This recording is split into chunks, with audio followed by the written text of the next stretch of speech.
前の日前日夕べやったんですよ。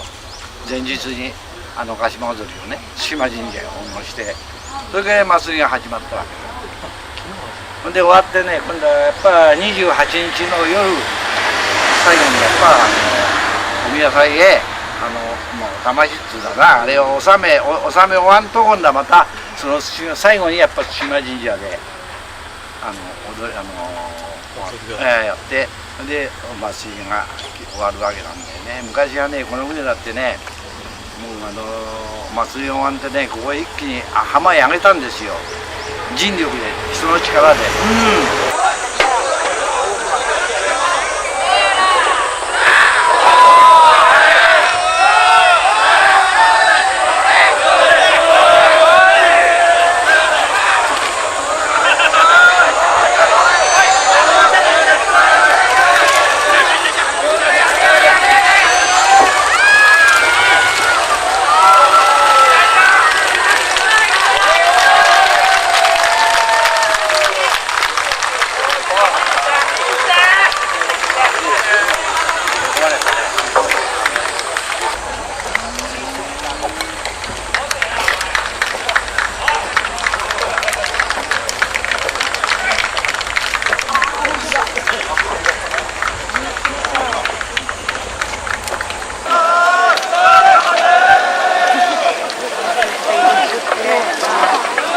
入ってかないの。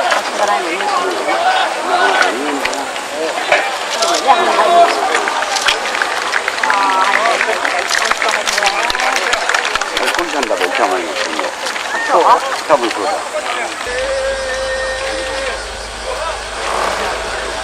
やー